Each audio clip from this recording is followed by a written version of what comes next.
12वीचा result लागला, आता आलं करिअरचं मोठं टेन्शन. अहो मग मनातल्या कन्फ्युज विचारांना ब्रेक लावा एक क्षण, कारण खास ठाणेकरांसाठी घेऊन आलो आहोत उषा देवी college of hotel management Thane, जिथे कमवा, शिका आणि आपलं करिअर घडवा. संपूर्ण प्रॅक्टिकल ओरिएंटेड कोर्स असल्याने ना अवघड अभ्यासाची चिंता आणि क्रूज पंचतारांकित हॉटेल्समधून भारत आणि परदेशात 100% नोकरीची हमी. अहो मग वाट कसली पाहताय? आजच आपला प्रवेश निश्चित करा आणि आपल्या पाल्याला द्या करिअरची सुवर्ण संधी. निशंक होई रे मना, निर्भय होई रे मना, प्रचंड स्वविबळ पाठीशी नित्य आहे रे मना, नित्य आहे रे मना. जय शिवदत्त श्री स्वामी समर्थ महाराज. हॅलो, हा बोला ताई. नमस्कार. मी श्री स्वामी समर्थ ताई. बोलतेय. हा. सकाळी मी तुमचं एक चॅनलवर हे ऐकलं की स्वामी कसे पावलेले, कसं काय सगळं सांगतात. तर मी स्वामींची भक्त आहे. बर माझे बर. मिस्टर 8 दिवस गायब होते, अय्या. 9व्या दिवशी घरी आले. मी स्वामींना एवढंच सांगत होते की स्वामी जिथं असतील ते सुखी असू द्या. बरोबर तर ते बरोबर. चालत होते तर त्यांना स्वामी फक्त दिसत होते. आणि 1 वाजता रात्री दोघं नवरा बायको कोण असतील परमेश्वराला माहिती, पुणे मुंबई बायपासला त्यांनी त्यांना डबा नेऊन दिला की ओ भाऊ तुम्ही खा, आणि गरम आहे, शिळं नाही जेवण हे. हो. आणि ते मला म्हणले अगं मला काय कळतच नाही, मी फक्त चालतोय आणि मला काय समजत नाही. फोन फेकून दिला, थोडं आमची भांडणं झाली, शिव्यागाळी झाल्या. त्यांनी घर सोडून निघून गेले. आणि आता अच्छा. तुमची मुलगी ऑफ झाली, 4 महिने झाले. 14वीला होती, बीएससी सायन्स ITI शिकत होती. मग कशी काय ऑफ झाली? तिने कॉलेजमध्ये मॅडमचं टेन्शन घेतलं. ती एटीकेटी म्हणली आणि म्हणली मम्मी मला ती अशी का म्हणली, कारण माझ्या मुली संग तिची नंदेची मुलगी शिकत होती आणि माझी मुलगी जास्त हुशार असल्यामुळे ती तिला त्रास द्यायची. आणि त्या मॅडमनी माझ्या मुलीला औषध खाणे इतकं भाग पाडलं. आणि अय्या. दसऱ्याच्या आदल्या दिवशी माझ्या मुलीने औषध खाल्लं. कॉलेजनी सांगितलं आम्हाला की आमच्याकडून चुकी झाली. त्यांनी सांगितलं माझा मुलगा त्याच कॉलेजला शिकतो. आई गो. माझा मुलगा 12वीला आहे. एकच मुलगा, सुंदर फॅमिली होती, सुंदर माझं जीवन होतं. आई गो. मानकुटमध्ये नवीन रूम घेतली. कुठे? मध्ये होती, म्हणजे आता मानकुटमध्ये नवीन माडा कॉलनीमध्ये घेतली. आणि त्या रूम मध्ये आम्ही राहायला येणार होतो दसऱ्या दिवशी. आणि त्या दिवशीच माझी मुलगी म्हणली मम्मी आपण उद्या जाऊया, कारण स्वामींचं जिथल्या तिथं किंवा काळूबाईच्या सवासणी वगैरे घालून जाऊया आपण. म्हणलं ठीक आहे. त्याच्यानंतर असं झालं, दसऱ्याच्या 24 तारखेला दसरा होता ना, 23 तारखेला ती कॉलेजमधून आली आणि 24 तारखेला सुट्टी असल्यामुळे म्हणलं आपण जाऊया 2 दिवसांनी, तिला भेटूया. म्हणलं ठीक आहे. आणि त्याच्या आधी पण मी तिला धमक्या दिल्या त्या 2-3 दिवसाला. तिला म्हणलं माझ्या मुलीच्या वाट्यात जायचं नाही तू. असं झालं, तिचं माझं भांडण झालं त्या मॅडमचं, पण प्रत्यक्ष भेटले नव्हते मी तिला. आणि 24 तारखेला संध्याकाळी ती नवीन रूम मध्ये आली, पूजा केली आणि 11:30 वाजता खाली आली दुसऱ्या जुन्या घरी आणि मला म्हणली मम्मी जेवायला वाढ. तिखट पुरी वाढली, ती जेवली. जेवल्यानंतर मला रोज 12-1 वाजता झोप लागते. त्या दिवशी मी 11:30 पावणे 12ला ती जेवल्या मी झोपून गेले. आणि तिने पावणे 1 वाजता औषध खाल्लं. अरे अरे अरे अरे. तिने औषध खाल्लं आणि मला सकाळी 6:30ला सांगितलं अगं मम्मी मी थोडं औषध खाल्लंय ग. पण आता फोन केलते आणि माझ्या डॉक्टरांच्या ओळखी आहेत त्यांना मी सगळ्यांना फोन केला. सगळ्यांनी मला सांगितलं तुम्ही सरकारी शताब्दी मध्ये न्या, कारण प्रायव्हेट मध्ये केस होईल आणि त्यात वेळ जाईल आणि ट्रीटमेंट जरा उशीर होईल ट्रीटमेंटला. तर म्हणलं ठीक आहे माझ्यावर केस होऊ द्या. आईने चारलं म्हणून मी माझ्यावर घेते, त्या मॅडमचं सोडा, पण माझ्या मुलीला लवकरात लवकर ट्रीटमेंट द्या. त्यांनी सांगितलं मॅडम काही असो, खरं सगळं सांगा, पण तुमची ट्रीटमेंट चालू होईल तिथं. मग शताब्दी मध्ये नेली. गुरुवारी ती मंगळवारी जेवली माझ्या संग. मंगळवारी 24 तारीख होती. बुधवारी दिवसभर ती होती आणि गुरुवारी लास्टचं टायमिंग दिलं त्या डॉक्टरनी. तिला रक्ताची उलटी जर झाली तर आपण तिला हलवूया किंवा भीती आहे आपल्याला. तर म्हणलं ठीक आहे. आणि 7 वाजता मी गुरुवारी आरती झाली म्हणून घरी आले. तिला जेवण, म्हणजे माझे मिस्टर आणि मुलगा होता, तर मी म्हणलं मी जेवण घेऊन येते हॉस्पिटलला. एक शेजारची व्यक्ती होती गावाची, ती दोघं तिघं होती आणि तिथं थांबवलं आणि मी घरी आले. स्वयंपाक बनवला 9 वाजता. माझा मुलगा म्हणला अगं मम्मी ताई कसतरी करते ये पळत. मी 9 वाजता गेले तर माझी ताई शेवटच्या स्टेपला लढत होती. आणि इतकी सुंदर की मला लाज वाटायची तिच्या संग चालायला. आणि एवढी मी अडाणी आणि एवढी सुंदर माझी मुलगी. उद्ध्वस्त कुटुंब झालं माझं गुरुवारी. पण स्वामींचा तिरस्कार करायला लागले, राग करायला लागले, पाया पडत नव्हते. मला राग यायचा की स्वामी मी एवढं करून काय झालं. मी येडी बाबा तुमची पूजा करत होते आणि तुम्ही माझी का नेली, म्हणून मी रोज स्वामींना म्हणते जसा माझी गेली तशी माझी मला देऊन टाका. आई ग. रोज तेच बोलते. म्हणून मला रविवारी 31 तारखेला स्वामी स्वप्नात आले हम्म. की मुलगा झाला मला. तर मी स्वामींना म्हणते स्वामी मला हा मुलगा नको, म्हणून मी त्याला परत कपड्यात गुंडाळला आणि आमच्या गेट पर्यंत परत सुटते की हा मुलगा कुठल्या तरी हॉस्पिटलला देऊन टाकायचा आणि मुलगी ज्याची असेल त्याची उचलून घेऊन घरी यायचं. अय्या. पण तेवढ्या वेळात मला असं वाटायला लागलं की माझ्या मुलीचा जन्म झालेला, मला टायमिंग नाही सापडायचा. म्हणून मी परत आले आणि घड्याळाकडे बघितलं तर 7:45 वाजले होते. आई ग. रविवार होता, तारीख होती 31. हो. आणि जेवढं माझ्या स्वप्नात पण मला मुलगा नकोय स्वामी, मला एक आहे माझी गेलेली मुलगी द्या म्हणून बोलत होते. पण मग त्याच्यानंतर माझे मिस्टर आत्ता घर सोडून गेलते सोमवारी. त्यानंतर आत्ता सोमवारी घर सोडून गेलते हो ह्या. अच्छा अच्छा. हा हा हा. तर मी फोन पण इथं फेकून गेलेली, शिवेगाळी झाली. ते देवांना मानत नाहीत, कधीच मानत नाहीत. आणि आता ताई पासून आल्यापासून तर आमच्या घरामध्ये जास्तच भांडण, जास्त म्हणजे कडाक्याचं. अरे अरे. आणि एवढं घर उद्ध्वस्त झालं, आमचं कुटुंब पूर्ण उद्ध्वस्त व्हायला लागलं. नवीन घरी राहायला आलोय पण आम्ही जिवंत आहे आम्हालाच माहित नाही.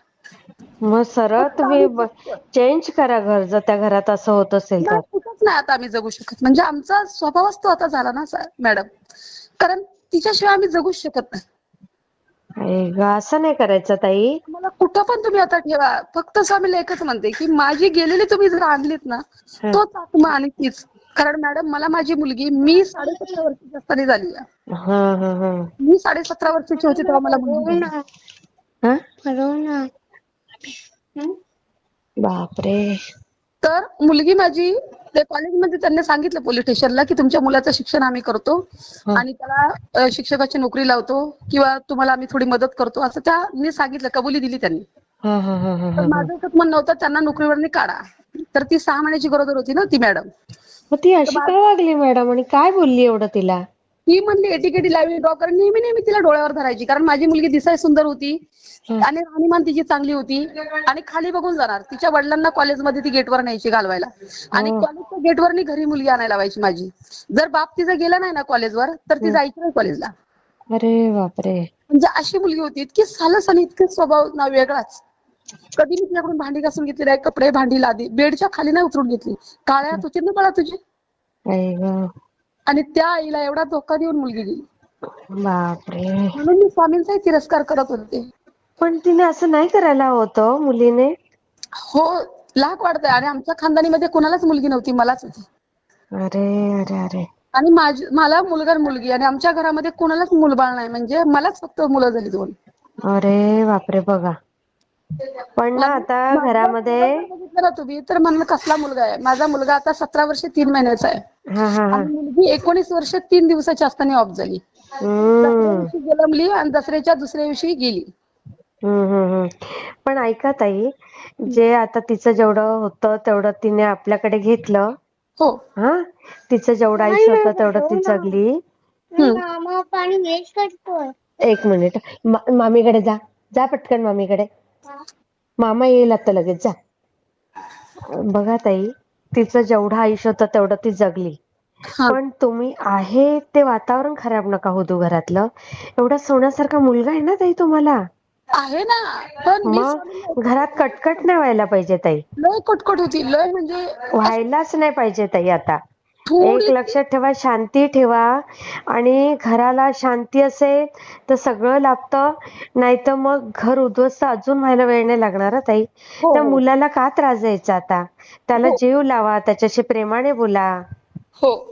आणि नवरा बायकोने बिलकुल कधी भांडू नये, त्याचा परिणाम मुलांवर होतो, हे लक्षात ठेवा ताई. ती तुमच्या मुलाच्या पोटी येईलच. आलं का? नाही, मला मुलाच्या पोटी नाही पाहिजे. मी हट्टाच घेतलाय, मी घेतलाय. मला तुम्ही काही म्हणा, माझी होती मलाच द्यायची. माझं आता 38 रनिंग वय. एवढं कमी आहे? हो, माझं मी 17.5 वर्षाची असताना मला मुलगी झाली. येईल ना मग ताई, ती परत येईल तुमच्याकडे. 19 वर्षाचा, मी 19 वर्षाची असताना मला मुलगा झाला. हो, 1680 आहे मी. येईल ती तुमच्याच पोटी येईल, काही चिंता करू नका. पण घरातलं वातावरण छान ठेवा. आणि त्याच्यानंतर काय झालं, म्हणजे गेल्या वर्षी माझे मिस्टर लय आजारी होते, दारू पिऊन त्यांचा लिव्हरला प्रॉब्लेम सांगितला. म्हणून DY पाटलाला 7-8 लाख रुपये आम्ही घालवले. एवढी पैशावाली नाही. तर तेव्हा पण मी स्वामींना सांगितलं, स्वामी एवढा अधिकार नाही माझं मंगळसूत्र वडायचा, तुम्ही काही करा पण त्यांना व्यवस्थित आणा. आयुष्यामध्ये टाकलं त्यांना. ओ आणि त्यांच्या संग 18 जण होती, 18 बॉड्या बाहेर आल्या, पण एवढे एक जिवंत आलं त्याच्यामध्ये. बघा. आणि करोना त्यात 2 वेळा त्यांना त्यात झाला. बापरे. आणि त्याच्यानंतर बी आम्ही आल्यानंतर स्वामींना मी म्हणलं की स्वामी, हं. मला भरपूर संकट, म्हणजे वयाच्या मी 12 वर्षापासून संकटच झेलते. मला वडील नाही, तिथं मी मोलमजुरी केली, तिथं बहीण भावंड मोठी केली, अरे माहेर बापरे. गरीबच, म्हणजे त्यातूनही कष्ट करून फुटपाथला हातगाड्या रेटल्या, बापरे. भरपूर कष्ट केलं, हमाली आई केली. गं. आणि जातीने देशमुख असताना कधीही विचार केला नाही मी उच्च समाजाची आहे, नाही तर मला कष्ट बाहेर नकोत. हो. जिथं असेल ते पडीक झडीक काम मी सगळं केलं, फक्त कपडे भांडी लादी राही केली कुणाची. हा हा म्हणजे हा. स्वतः बिझनेस आणि स्वतः मी फूडची मालकीन किंवा स्वतः हो food हो बनवून देणं, विक्रीचे बाबत म्हणजे स्वतः करणार मी. हो. अरे वा. असं मी करून करून आतापर्यंत इथवर पोहोचले. मेस चालवली, डबे चालवले, भरपूर जेवढं मला जमन माझ्या हाताने. आई ग. नाही, आणि आता स्वामी बघा तुम्हाला माझी नक्की मुलगी, यश देतील. हो, स्वामींना दोष देऊ नका ताई. मला नाही नाही मी दोष द्यायचे सांगते ना. दोष म्हणजे मी अक्षरशः पूजा करताना मी स्वामींकडे तिरस्काराने बघायचे. मग आता ह्या कालच्या सोमवारी हा. लय मोठी कडाकीची भांडणं झाली आणि फोन फेकून दिला आणि ते निघून गेले. अय्या. निघून गेले. त्यांना 5 मावश्या 5 मामा इतका त्यांचं गणगोत आहे, कुणाकडेच गेले नाहीत. हो. एवढं मित्र आहेत, कुणाकडेच गेले नाहीत. हा. फक्त रोड दिसन तिकडे चालत राहिले, मंदिर दिसन तिथं झोपत राहिले, हा. भीक मागून जेवले, जो अय्या. कोण देईन घासमुटका ते खाल्लं हा. आणि आमच्या तालुक्यापर्यंत पोहोचले. कधी? सोमवारी. कुठे? तालुक्यामध्ये, भोरमध्ये. अच्छा अच्छा. हा हा. म्हणजे 20 तारखेला बाहेर पडले, हा ह्या सोमवारी बाहेर पडले आणि त्या सोमवारी हा. ते तालुक्यामध्ये एक जणाला दिसले. हो. आणि ते आमच्या चुलत भावाला सांगितलं हं. की मला काही सुधरत नाही, मला तिचा फोन नंबर पाहिजे. कारण अरे. तो गाड्या तिथं मुंबईच्या गाड्या भरतात ना, तर त्याचा फोन नंबर सगळ्यांकडे असतो. हा हा हा. मग त्याने मला फोन केला, म्हणला ताई अगं दाजी इकडे आलेत. अरे बापरे. म्हणलं आलेत का, बरं झालं चल. मी स्वामींना एवढंच सांगायचे, स्वामी हे बघा सगळा अंधार माझ्या आता संसारामध्ये झाला, हे तुम्हालाही माहिती, मला सांगायची गरज नाही. हा मी हा. जमन तेवढी वेडी बोबडी तुमची हे करते आणि राग बी करते मनात, कारण माझी मुलगी गेल्यापासून. पण बरोबर. हा तरी सुद्धा मला हाय आता एवढं संकट पेलण्याची ताकद नाही. हा. त्यांचं काय कळू अगर न कळू, पण मला या जगात ठेवू नका. आई ग, असं नाही बोलायचं एवढं ताई. मी बोलले स्वामींना, तिरस्कार. आणि जर माझं नसेल तुम्हाला बोळी बाबडी जी माझ्याकडून जमत, तर हं. मी माझ्या स्वतःच्या हाताने करून घेते. भरपूर शेवटच्या टोकाचं बोलले. आई आणि ग. नंतर मला 12:30 पावणे 1ला फोन आला हा. की दाजी इथं आहेत. मी त्या हो. गाडीवाल्याला फोन केला की आमच्या गावाला त्यांना सोडू नको, परत तिथे पळून जर गेले तर. हम्म मग हम्म. माझ्या आईला फोन केला, ते तिथं आहेत. आणि मग गाडीवाल्यांनी इथं आणून त्यांना सोमवारी संध्याकाळी 5:45ला सोडलं. मग मी बापरे. स्वामींना म्हणलं, स्वामी चुकले मी हा वरकाळ चुकले तुम्हाला. परत मला तुम्ही खड्ड्यात टाकलं पण वर काढलं, थँक्यू. बरोबर मग आता बरोबर. सकाळी उठलं, हा. आंघोळीला दिलं, परत त्यांनी शिव्या गाळी चालू केल्या. का मी बरोबर, म्हणलं, म्हणजे कशामुळे करतात ते? म्हणजे स्वभावच तसा आहे त्यांचा. दारू पितात का अजून पण? दारू, आता दारू थांबलीये, कारण आता दवाखान्यात पैसे घालवल्यापासून दारू नाही पित. अच्छा अच्छा. हा हा. पण परत शिव्या चालू. मी काय म्हणलं, जो रूम आहे स्वामींचा सेपरेट मूर्ती आहे त्याच्यामध्ये, किंवा माझी काळूबाईची मूर्ती आहे, हा. मी त्या मंदिरात, माझ्या त्या मंदिराचा जो कोपरा आहे तेवढ्यात तुम्ही शिव्या नाही द्यायच्या, हॉलमध्ये द्या, हा माझ्या त्या घरामध्ये देऊ नका तेवढ्यात. हा. म्हणून मी चिडचिड केली, चालू केली. तर मला सकाळी मला म्हणले मी जातो निघून वाढदिवस तिकडे. मग त्यांच्या सगळ्या नातेवाईकांना फोन केले की बाबा ह्यांना कुठे जायचं तिकडे जाऊ द्या, माझ्याकडून घेऊन घ्या, किंवा मी घर सोडून जाते, पण हे माझ्या घरात भांडण नको, कारण माझी मुलगी आता गेलीये, मला जगू द्या कसं तरी, बरोबर. कारण मला मुलासाठी माझ्या जगायचंय. हा, अगदी बरोबर आहे. असंच बोलायचं. त्यांनी काय सांगितलं माझ्या नंदनी वगैरे, तुझं तू बघ, त्याला काय करायचं ते करू दे, तुला आम्ही दोष देणार नाही. त्याच्या मावशीने सगळ्यांनी सांगितलं. मी मोबाईल मध्ये सगळ्यांचं रेकॉर्ड करून ठेवलं, भविष्यात उद्या पलटी मारली तर. हो हो हो. बरोबर, ती शेवटी त्याची माणसं आहेत. बरोबर. आणि मी सगळं करून ठेवलं आणि नंदला सांगितलं, तुम्ही जेवढं बोललात ना तेवढं रेकॉर्ड केलं. मी त्यांना सांगितलं नंदला. हा हा. हा. आणि त्याच्या मावशी वगैरे सगळ्या म्हणल्या आम्ही तुला दोष देणार नाही. हा हा. त्याचं घरी चांगलंय, जमीन आहे, अच्छा. त्याचं घर चांगलंय, गावाला चांगलंय, हा हा. मुंबईमध्ये 1-2 खोल्या आहेत, तालुक्यामध्ये थोडी जमीन आहे, एक बापरे. मुलगा आहे, एक मुलगी आहे, सुंदर फॅमिली आहे आणि चांगलं. 2 मुलं बघितली तर आम्ही आईबाप लाज वाटते आम्हाला, हो. इतकी सुंदर मुलं. बापरे. आणि पण मिस्टर कुठे कामाला? ड्रायव्हर होते, पण आता नाही कामाला जात 5 वर्ष. मग घर कसं चालतं? मी चालवते ना घर. Me by. रोजचे व्यवहार करते, भाड्याचे व्यवहार करते, फ्रूट लाईन आता परत चालू करायची. म्हणजे मी काहीतरी खटपट करते आणि प्रामाणिकपणे करते. जर कुणी मला भाडेकरू आणून दिला की ताई हा भाडेकरू आहे, हे तुम्हाला 8,000 रुपये मिळतात, तर मी जो आनंद त्याला 2,000 रुपये देते, जो मला रूम देईन त्याला 2,000 रुपये देते, आणि मला 2,000 रुपये त्यातनी स्वामींना फुलाची बाकडी, स्वामी हे ठेवा. म्हणजे माझ्याकडून नाही मिळत नाही, पण माझ्याकडून थोडेफार मिळतात, एवढे. म्हणजे ठेवलेले पण सांगू नाही, पण सांगते तुम्हाला. नाही, बरोबर आहे. त्याच्यातला भाग मी देते, स्वामी हे ठेवा. आणि आता एवढ्या दिवसांनी मला सगळ्या ब्राह्मणांनी सांगितलं बघूया आपण विधी करूया. मी देवाला बघितलं, त्यांनी सांगितलं आहे विधी करूया. पण मॅडम ज्या माणसापाशी फोन नाही, ज्या माणसाच्या नातेवाईक म्हणतात आमच्याकडे आला नाही, मित्र म्हणतात आमच्याकडे आला नाही, मग गेलाच कुठं? बरोबर. साधी गोष्ट आहे ना. अगदी. हा. मी सुद्धा मी स्वामींना सांगत होते, स्वामी सगळ्यांनी जरी साथ सोडली तरी तुम्ही नाही सोडू शकत ना. बरोबर आहे. अगदी बरोबर. मग ते बरोबर. स्वामी त्यांच्या संग चालत होते प्रत्येक ठिकाणी. रात्री 1 वाजता 2 वाजता बघा ना. त्याला हात वाजवायचं आणि जेवण द्यायचं. कोण देतं रोडला? पुणे ते कोणी देत नाही. अगदी. तालुक्यापर्यंत हा माणूस कोण असन, कुठला असन, हो. अनेक गोष्टी असतात ना माणसाच्या मनात. कुणाला खरंय माहिती खरंय खरंय. नाहीये. अगदी बरोबर आहे. हं? मग त्याच्यात मग स्वामी आले आणि त्या दिवशी माझ्या फोटो मधली मी त्यांना लावायचे अंगारा. हा. अंगारा लावायचे. तिथनी एकदम छोटा अंगारा पडला पाहिजे ना मॅडम फोटोत. हो हो. जास्त पडला पाहिजे. जास्त पडला तिथून अंगारा. अरे मग बापरे. जास्त पडल्यानंतर मी पाया पडले. मी स्वामींना वारंवार हेच म्हणते, माझी जीवित या ना, मी तुमच्याकडे काहीच मागत नाही. बिना कष्ट करता मला काहीच देऊ नका. मी कष्ट करून तरच मला द्या. अगदी अगदी खरंय. फक्त मला माझी गेलेली मुलगी जितकी सुंदर होती तितकी आणि तिचाच आत्मा द्या. मग त्याच्यानंतर मी मठात फोन केला, निगडीत मठ आहे ना पुण्यामध्ये, हो हो हो. तिथं फोन केला आणि त्या गुरुजींसंग बोलले मी. हा हा त्यांना हा. सांगितलं स्वामी माझं एक एवढं काम आहे तर माझं होईल का? तर ते मला म्हणले तुम्हाला 21 दिवस परत हे मी सांगन ते मंत्र करा. हा हा. मी तुम्हाला सांगतो 21 दिवसानंतर. हा 21 दिवसाचा पहिला पूर्ण झाला ना, हा हा. मी तुम्हाला सांगतो तो केल्यानंतर तुम्हाला नक्कीच कन्या प्राप्त होईल. होईल होईल ताई.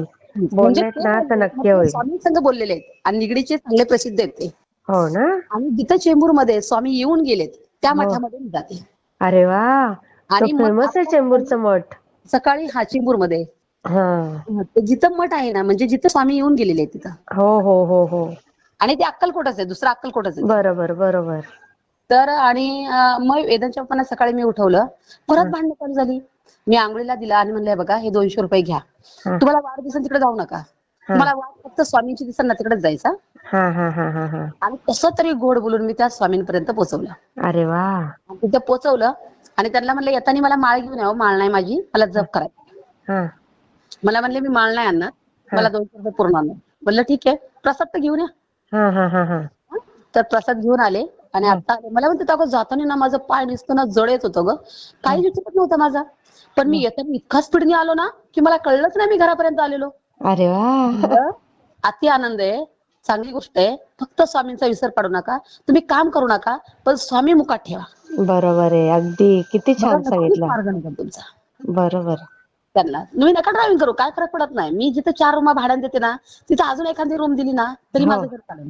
कुठं फुटपाथला मॅडम हातगाडी रेटायची लाज नसते, कष्ट करायची लाज कशी? कष्ट करायची काय लाज. अगदी बरोबर आहे. बरोबर ना. जर सफरचंदची पेटी मी जागेवर 2,500 रुपयाला खरेदी करते, त्यात मला 5,000 रुपये मिळतात 1 ते 2 तासामध्ये. अशा 5 पेट्या विकल्या तर मला 12,500-15,000 रुपये नीट मिळतात. आरामात. सोडून अगदी बरोबर आहे. बरोबर. आणि मी सगळी कामं केलेली आहेत, फक्त मी कुणाच्या हाताखाली काम नाही करत. मला म्हणजे माझे स्वतःचा अभिमान आहे की मी माझं स्वतःच करणार काही. किती छान ताई, किती छान. किती छान सांगताय तुम्ही. साधी 100 रुपयाच्या गावणीच्या वर आयुष्यात कधी गावन घातली नाही, 150 रुपयाच्या वर कधी साडी नेसली नाही. पण मुलांना मात्र मॉल शिवाय खायला घातलं नाही किंवा मॉल शिवाय घेतलं नाही. बाई ग. सगळं केलं. ती मुलगी माझ्या पोटी जन्म घेऊन तिचे जर फोटो बघितले ना तुम्ही, दिवाळीची पूजा, तिच्या पायांची पूजा, अक्षरशः गावातली लोक म्हणायची कशी मुलं आहेत तुम्हाला हो. आणि अफाट पैसा खर्च करायचे दोन्ही मुलांना, अफाट. बाई ग. मी वडापाव अशी कसं ती एवढी एवढी नाजूक मनाची कशी झाली बरं ती अशी? तिचा स्वभावच तारपीट होता. तिच्या वडिलांचा तिचा स्वभाव तसा होता. पण मुलाला प्रेम द्या ताई खूप. मुलगा जर बघितला ना मॅडम तुम्ही आणि तो मला म्हणतो मम्मी हे बघ मी पोलीस बनीन, तुला जे वाटतं ना मी ते बनीन. अय्या. आपल्याला न्याय मिळाला नाही कारण आपण पैशाने कमी पडलो ग. तर आम्ही त्यांना जेलमध्ये टाकू शकलो असतो, आम्ही काही करू शकलो असतो. पण मॅडम तो इतका आगरवाला, इतका पैसेवाला आहे की तो आम्हाला पुरला त्याने आम्हाला कुठंच पत्ता केला असता आमचा काही. हो. त्याकरता आम्ही सोडून दिले ते. बाई ग. फक्त आम्ही त्यांना सस्पेंड करायला लावलं. मग अजून चालू आहे तुमची केस? नाही नाही, आम्ही त्यांना कामावणी काढायला लावलं फक्त त्या मॅडमला. नाही काढलं का मग? काढलं. अच्छा. पण आम्हाला ते नव्हतं करायचं होतं, त्याला घरात शिकवायचं होतं. अनेक मुलींसंग असं झालं तर. बरोबर आहे. अगदी बरोबर. आपण नाही करू शकत ना, तितका पैसा वकिलाकडे घालवाय आपल्याकडे नाही. नाही. अगदी बरोबर आहे. म्हणून आपण एक पाऊल मागे गेलो. हा हा हा. असं. तुम्ही कुठे मुंबईमध्ये जाता? हो ताई, कल्याणला असते मी. हा, मग आलात कधी मानकृत स्टेशनला तर मला नक्कीच फोन करा. नक्कीच नक्की. आपण बहिणी बहिणी भेटू, गप्पा मारू. नक्की ताई, गरीबाच्या घरी नक्की ताई. काहीतरी खा आणि गरीबाच्या घरी पाय लागू द्या.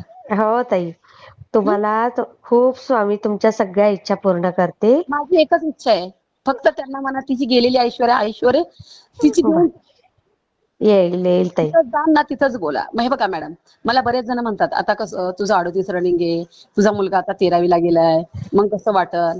काय वाटत नाही. मला काही घेणं देणं नाही. बरोबर आहे. आणि मॅडम हेही मला माहितीये, माझ्या नवऱ्याला अटॅक येऊन गेलेला आहे, माझा नवरा शुगरचा पेशंट आहे, माझा नवरा लई दिवसाचा नाही, कारण हे मला सगळ्या गोष्टी माहिती आहेत. पण स्वामींवर विश्वास आहे ना माझा. अगदी बरोबर आहे. बरोबर ना? जर होय माझा ताई. नवरा कमवता नाही तर माझी मुलगी कशी काय सांभाळन? बरोबर. मी जर नाही कमवलं तर कसं होईल? पण या सगळ्या गोष्टी मला माहिती असून पण मी मुलगी मागते, मग स्वामींना माहित असेल ना. अगदी बरोबर आहे, अगदी बरोबर आहे. असं माझं. होईल ताई, सगळं छान होईल ना. चुकीचं काय बोलले तर मला म्हणा देशमुख तुम्ही चुकीचं बोलला. नाही नाही नाही नाही. पण हे जे बघा. माझ्या मनात होतं ते मी सगळं बहिणीसारखं तुम्हाला सांगू. नाही नाही, मी शेअर करते हा ताई. हा. हा, श्री स्वामी समर्थ ताई. आणि या नक्की या. गाव हो कुठलं? ताई. हा, गाव कुठलं? आमचं इकडे खानदेश ताई, चाळीसगाव. हा, हा. भरपूर माझ्या मैत्रिणी आहेत खानदेश 40 हो ना. हा हा हा. आणि नक्की माझ्याकडे या. हो ताई. हो नक्की फॅमिली भाऊला सगळ्यांना घेऊन या. हो ताई. हो मी ताई. गरीब आहे पण माझ्या घरी आल्यानंतर किती स्वागत होते ते बघा. ताई येईल. नक्की घरी या माझ्या. हा, श्री स्वामी समर्थ. श्री स्वामी समर्थ. वाटला ते मला कमेंटमध्ये नक्की सांगा. आणि व्हिडिओ आवडला असेल तर लाईक, शेअर आणि सबस्क्राईब करायला विसरू नका. आणि हो, तुमचेही असेच काही अनुभव असतील तर या दिलेल्या नंबरवर रात्री 9 ते 10 ह्या वेळेमध्ये तुम्ही शेअर करू शकता.